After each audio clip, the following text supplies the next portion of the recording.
Constructors and ഡിസ്ട്രക്ടർസ് in C എന്ന spoken ട്യൂട്ടോറിയലിലേക്ക് സ്വാഗതം.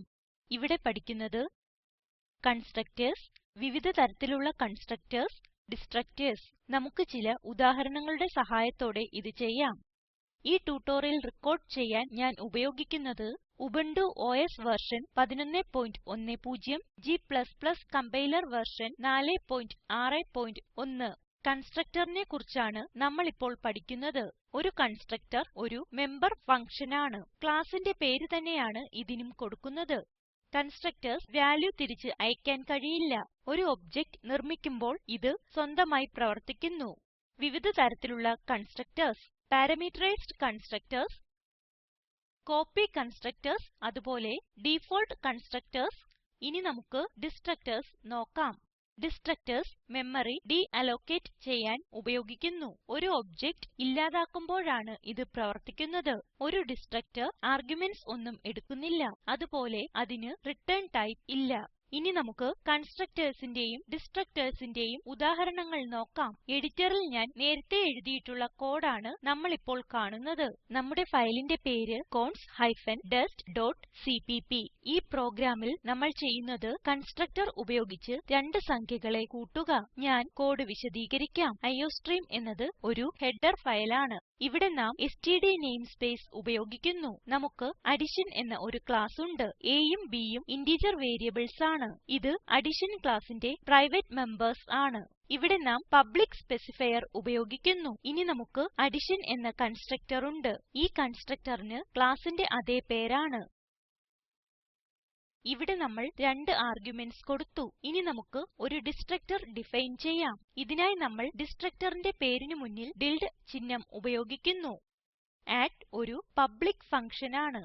ഇത് റിട്ടേൺ ചെയ്യുന്നത് aയുടെയും bയുടെയും ആകെത്തുകയാണ്. ഇവിടെ സ്കോപ്പ് റെസല്യൂഷൻ ഓപ്പറേറ്റർ ഉപയോഗിച്ചാണ് കൺസ്ട്രക്ടർ ആക്സസ് ചെയ്യുന്നത്. aയും bയും പ്രൈവേറ്റ് മെമ്പേർസ് ആണ്. പ്രൈവേറ്റ് മെമ്പേർസ് ആക്സസ് ചെയ്യാൻ നമ്മൾ x അതുപോലെ y ഉപയോഗിക്കുന്നു. പിന്നീട് ഡിസ്ട്രക്ടറിനെ ആക്സസ് ചെയ്യുന്നു. ഇവിടെ നമ്മൾ മെമ്മറി ഡീഅലോക്കേഷൻ എന്ന് പ്രിന്റ് ചെയ്യുന്നു. ഇത് നമ്മുടെ മെയിൻ ഫങ്ഷൻ ആണ്. ഇവിടെ നമ്മൾ അഡിഷൻ ക്ലാസ്സിന് ഒബിജെ എന്ന ഒബ്ജക്റ്റ് നിർമ്മിക്കുന്നു. 3, 4 എന്ന രണ്ട് ആർഗുമെന്റ്സ് പാസ് ചെയ്യുന്നു. 3 xലും 4 yലും സൂക്ഷിച്ചിരിക്കുന്നു. ഇത് അർത്ഥമാക്കുന്നത് aയുടെ വില 3ഉം bയുടെ വില 4ഉം എന്നാണ്. ആർഗുമെന്റ്സ് ഉള്ള കൺസ്ട്രക്ടറിനെ പാരാമീറ്ററൈസ്ഡ് കൺസ്ട്രക്ടർ എന്ന് വിളിക്കുന്നു. അതുകൊണ്ട് ഇത് ഒരു പാരാമീറ്ററൈസ്ഡ് കൺസ്ട്രക്ടർ ആകുന്നു. ഇവിടെ നമ്മൾ ഒബിജെ എന്ന ഒബ്ജക്റ്റ് ഉപയോഗിച്ച് അഡ് എന്ന ഫങ്ഷനെ വിളിക്കുന്നു. ശേഷം സും പ്രിന്റ് ചെയ്യുന്നു. ഇത് ഒരു റിട്ടേൺ സ്റ്റേറ്റ്മെന്റ് ആണ്. ഇനി നമുക്ക് പ്രോഗ്രാം എക്സിക്യൂട്ട് ചെയ്യാം. നിങ്ങളുടെ കീബോർഡിൽ ഒരേ സമയത്ത് Ctrl-Alt-T കീകൾ അമർത്തി ടെർമിനൽ വിൻഡോ തുറക്കുക.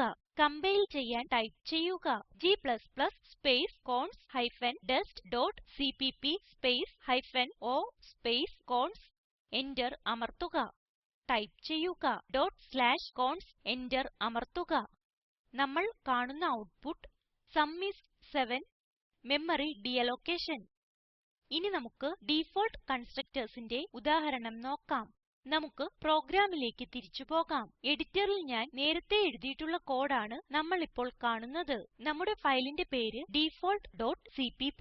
കൺസ്ട്രക്ടർ ക്ലാസ്സിൽ ഡിക്ലെയർ ചെയ്തിട്ടില്ലെങ്കിൽ കമ്പൈലർ ക്ലാസ്സിന് ഒരു ഡിഫോൾട്ട് കൺസ്ട്രക്ടർ ഉള്ളതായി അസ്യൂം ചെയ്യുന്നു. ഞാൻ കോഡ് വിശദീകരിക്കാം. അയോസ്ട്രീം എന്നത് ഒരു ഹെഡർ ഫയലാണ്. ഇവിടെ നാം എസ്ടിഡി നെയിംസ്പേസ് ഉപയോഗിക്കുന്നു.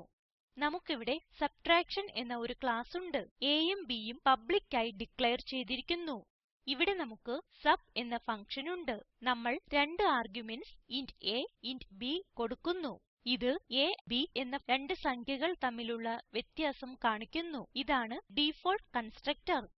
ഇവിടെ നമ്മൾ ഡിഫോൾട്ട് കൺസ്ട്രക്ടറിനെ സ്കോപ്പ് റെസല്യൂഷൻ ഓപ്പറേറ്റർ ഉപയോഗിച്ച് ലഭ്യമാക്കുന്നു. ഇത് നമ്മുടെ മെയിൻ ഫങ്ഷൻ ആണ്. ഇവിടെ നമ്മൾ x എന്ന വേരിയബിൾ ഡിഫൈൻ ചെയ്യുന്നു. ഇവിടെ സബ്ട്രാക്ഷൻ എന്ന ക്ലാസ്സിന് s എന്ന ഒബ്ജക്റ്റ് നിർമ്മിക്കുന്നു. തുടർന്ന് നമ്മൾ സബ് എന്ന ഫങ്ഷനെ s എന്ന ഒബ്ജക്റ്റ് ഉപയോഗിച്ച് വിളിക്കുന്നു. ആർഗുമെന്റ്സ് ആയി നമ്മൾ കൊടുക്കുന്നത് 8, 4. റിസൾട്ട് നമ്മൾ x എന്ന വേരിയബിളിൽ സൂക്ഷിക്കുന്നു. ഇവിടെ നമ്മൾ ഡിഫറൻസ് പ്രിന്റ് ചെയ്യുന്നു.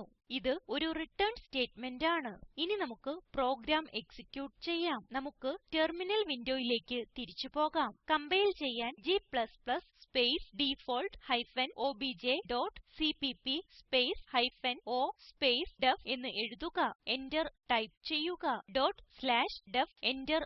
നമ്മൾ കാണുന്ന ഔട്ട്പുട്ട് ഡിഫറൻസ് ഐഎസ് 4. നമുക്ക് പ്രോഗ്രാമിലേക്ക് തിരിച്ചു പോകാം. ഇവിടെ നമുക്ക് കാണാം ഫങ്ഷനിൽ നമ്മൾ കൊടുത്ത ആർഗുമെന്റ്സ്.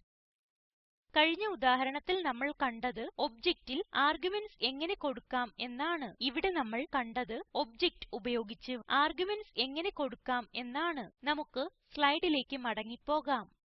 ചുരുക്കത്തിൽ ഇവിടെ പഠിച്ചത് കൺസ്ട്രക്ടർസ് ഉദാഹരണം അഡിഷൻ, പാരാമീറ്ററൈസ്ഡ് കൺസ്ട്രക്ടർ ഉദാഹരണം അഡിഷൻ ഒബിജെ 3,4, ഡിസ്ട്രക്ടർസ് ഉദാഹരണം അഡിഷൻ, ഡിഫോൾട്ട് കൺസ്ട്രക്ടർ ഉദാഹരണം സബ്ട്രാക്ഷൻ. നിങ്ങൾ ചെയ്യേണ്ടത് ഡിവിഷൻ എന്ന പേരിൽ ഒരു ക്ലാസ് നിർമ്മിക്കുക. ക്ലാസ്സിന് കൺസ്ട്രക്ടർ നിർമ്മിക്കുക. നമ്മൾ കൊടുക്കുന്ന രണ്ട് സംഖ്യകളെ ഡിവൈഡ് ചെയ്യാൻ ഡിവൈഡ് എന്ന ഒരു ഫങ്ഷൻ നിർമ്മിക്കുക. താഴെ കാണിച്ചിരിക്കുന്ന ലിങ്കിൽ ലഭ്യമായ വീഡിയോ കാണുക. ഇത് സ്പോക്കൻ ട്യൂട്ടോറിയൽ പ്രൊജക്റ്റിനെ സംഗ്രഹിക്കുന്നു. നല്ല ബാൻഡ്വിഡ്ത്ത് ഇല്ലെങ്കിൽ ഡൗൺലോഡ് ചെയ്ത് കാണാവുന്നതാണ്. Spoken tutorial project team spoken ട്യൂട്ടോറിയലുകൾ ഉപയോഗിച്ച് വർക്ക്ഷോപ്പുകൾ നടത്തുന്നു. ഓൺലൈൻ ടെസ്റ്റ് പാസ്സാകുന്നവർക്ക് സർട്ടിഫികറ്റുകൾ നൽകുന്നു. കൂടുതൽ വിവരങ്ങൾക്കായി ഈ വെബ്സൈറ്റ് സന്ദർശിക്കുക. Spoken tutorial project talk to a teacher പ്രൊജക്റ്റിന്റെ ഭാഗമാണ്. ഇതിനെ പിന്താങ്ങുന്നത് national mission on education through ICT MHRD government of India. ഈ മിഷനെ കുറിച്ചുള്ള കൂടുതൽ വിവരങ്ങൾ ഇവിടെ ലഭ്യമാണ്.